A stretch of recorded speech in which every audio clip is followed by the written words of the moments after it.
In early 1944, thousands of Allied prisoners of war were held inside a German camp known as Stalag Luft III. Located near the town of Sagen, in what is now western Poland, the camp was operated by the Luftwaffe and housed mostly captured British, Commonwealth, and Allied Air Force officers. Unlike many other prisoner of war camps, Stalag Luft III had been specifically designed to prevent escapes. The barracks were raised above the ground, allowing guards to spot any signs of tunneling beneath them. The sandy soil made digging unstable and difficult to conceal, while underground microphones were installed to detect suspicious activity. Multiple barbed wire fences, guard towers, and constant patrols completed the camp's security. Despite these precautions, escape attempts remained a constant challenge for the German authorities. Among the prisoners was squadron leader Roger Bushel of the Royal Air Force. Having escaped from German custody more than once before being recaptured, Bushel believed that escaping served a greater purpose than simply regaining freedom. Every successful attempt forced Germany to divert soldiers, police officers, and other resources away from the war to search for escaped prisoners. Rather than organizing another small breakout, Bushel proposed something far more ambitious. His objective was to help more than 200 prisoners escape in a single operation. Such an event would overwhelm the German search effort and create the largest prison break attempted by Allied prisoners during the Second World War. To maximize the chances of success, 3 separate tunnels would be dug simultaneously beneath the camp. If one was discovered, work on the others could continue.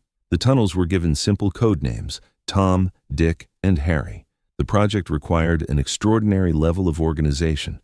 More than 600 prisoners eventually contributed to the operation in different ways. Some dug the tunnels, while others forged identity documents, produced civilian clothing, built equipment, or gathered intelligence about German routines. Every task was carried out in secret, often within sight of the camp's guards. Over the following months, one of the most carefully planned escape operations of the war quietly took shape beneath Stalag Luft III. Construction of the tunnels began in April 1943. The work was carried out almost entirely by hand, using improvised tools made from stolen or salvaged materials. Progress was slow, with prisoners working in cramped conditions beneath the camp while avoiding detection from guards above. Each tunnel measured about 2 feet wide and 2 feet high, just large enough for a man to crawl through. To prevent collapses, thousands of wooden bedboards were removed from the barracks and used to reinforce the walls and ceiling. The missing boards were carefully concealed by shortening beds and rearranging furniture so the Germans would not immediately notice. The tunnels also required systems rarely seen in escape attempts. Prisoners constructed a ventilation network powered by a hand-operated air pump built from discarded materials, supplying fresh air to the men digging below ground. Electric lighting was installed using wire secretly taken from the camp, allowing work to continue even at the deepest sections of the tunnels. Small trolleys running on homemade rails carried sand and equipment between the entrance and the digging face. The greatest challenge was disposing of the excavated sand. Its pale yellow color was unlike the darker soil found on the surface, making it easy for guards to spot. To solve the problem, prisoners filled small bags hidden inside specially modified trousers. As they walked around the compound, they quietly released the sand through strings attached inside their pockets, spreading it across the ground a little at a time. The men performing this task became known as penguins because of the unusual way they walked. While tunneling continued, other prisoners prepared everything needed for life outside the camp. Workshops hidden inside the barracks produced forged identity papers, travel permits, railway passes, maps, and civilian clothing. Compasses were assembled from scavenged materials, while food rations and other supplies were collected for the journey. Every escaped prisoner would need a convincing identity and enough equipment to travel through occupied Europe without attracting attention. The operation suffered its first major setback in September 1943 when German guards discovered Tunnel Tom. Although the tunnel had not yet been completed, months of work were lost. Instead of abandoning the plan, the prisoners immediately shifted their efforts. Tunnel Dick, which had already been partially completed, was converted into a storage area for supplies, while all remaining resources were focused on finishing Tunnel Harry. As work continued, Harry gradually extended beyond the camp's perimeter.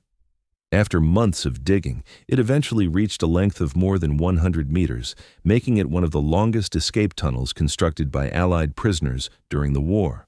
By early 1944, the preparations were finally nearing completion. All that remained was to choose the right night to put the plan into action. The escape was scheduled for the night of March 24, 1944. Under the cover of darkness, the first prisoners entered Tunnel Harry and began crawling toward the exit beyond the camp's perimeter. The plan called for more than 200 men to escape before dawn, each leaving the tunnel at carefully timed intervals. Almost immediately, unexpected problems began to slow the operation. The tunnel had been designed to emerge inside a dense line of trees beyond the outer fence, providing cover for the escapees. However, because the prisoners had relied on estimates while measuring the distance underground, the tunnel ended several meters short of its intended exit point. Instead of reaching the woods, it opened in exposed ground before the tree line. Each prisoner now had to wait for the area to be clear before leaving the tunnel, then run across the open ground to reach the protection of the forest. This precaution significantly reduced the pace of the escape. Other delays followed. The cold March weather caused sections of the tunnel to freeze, making movement more difficult. At one point, the exit hatch became jammed and had to be repaired before the operation could continue. Prisoners inside the narrow passage were forced to wait while those ahead cleared the obstruction. Despite these setbacks, the escape continued throughout the night. One by one, prisoners emerged from the tunnel carrying forged documents and civilian clothing before setting off along their planned escape routes across occupied Europe. As the hours passed, it became increasingly clear that the original objective could not be achieved before daylight.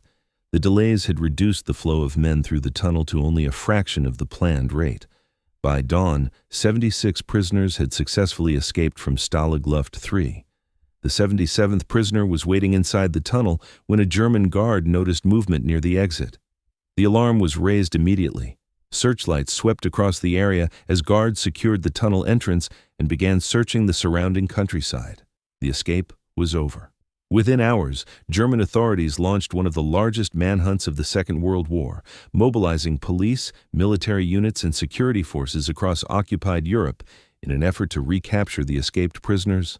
Roadblocks were established, trains were searched, and identity checks became routine as photographs and descriptions of the escapees were distributed. But traveling through wartime Europe without attracting attention proved extremely difficult. Many were stopped during routine inspections, recognized by suspicious behavior, or identified after their forged papers failed close examination. Over the following days, the number of recaptured prisoners steadily increased. Some were arrested while attempting to cross international borders, while others were found in railway stations, safe houses, or remote countryside after receiving assistance from local civilians or resistance networks. Although several came close to reaching safety, most were eventually returned to German custody. Only 3 of the 76 escapees successfully reached freedom. Norwegian pilots Per Bergsland and Jens Miller traveled separately through occupied territory before reaching neutral Sweden. Dutch pilot Bram van der Stok escaped through Belgium and France, crossed the Pyrenees into Spain, and eventually returned to Britain through Gibraltar. For the remaining 73 prisoners, the escape had come to an end. Their return to captivity, however, marked the beginning of an even darker chapter in the story. The scale of the escape infuriated Adolf Hitler. According to accounts from senior German officials after the war, he initially demanded that every recaptured prisoner be executed. Several members of the German leadership argued that such an order would provoke international outrage and could lead to reprisals against German prisoners held by the Allies. After further discussions, a different decision was made. The Gestapo was ordered to execute 50 of the recaptured officers. The victims were removed from prisoner of war camps in small groups under the pretext of being transferred for further questioning. Instead, they were taken to isolated locations, shot, and their deaths were falsely reported as the result of renewed escape attempts. Among those murdered was squadron leader Roger Bushel, the organizer of the escape. He was captured near Saarbrücken after traveling by train with French pilot Bernard Scheidhauer. Both men were handed over to the Gestapo and later executed.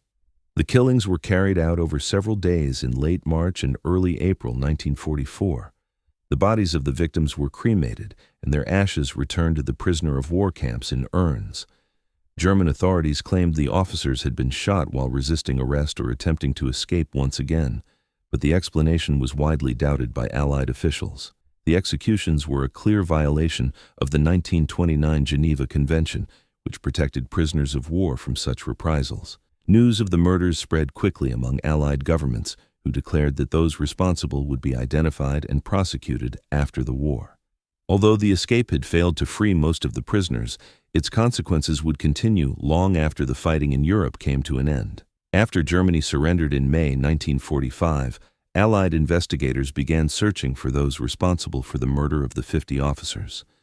The investigation was led primarily by the Royal Air Force Special Investigation Branch, which gathered documents, interviewed witnesses, and traced the movements of the Gestapo personnel involved in the executions.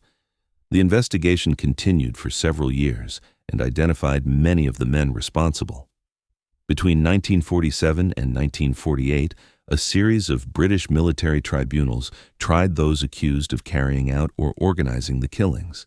Several former Gestapo officers were convicted and executed, while others received prison sentences. The Great Escape failed to achieve its original objective. Of the 76 prisoners who escaped Stalag Luft III, 73 were recaptured and 50 were murdered on Hitler's orders. Only 3 men reached freedom. Yet the operation became one of the most remarkable escape attempts of the Second World War. More than 600 prisoners had secretly worked together for months, building tunnels, forging documents, and preparing supplies without exposing the plan to their captors. Today, the escape is remembered not for the number of men who reached safety, but for the extraordinary planning, cooperation, and determination that made the operation possible. The story has become one of the best-known prisoner of war escapes in military history, standing as a lasting example of resistance in captivity during the Second World War. This was a real tale from history.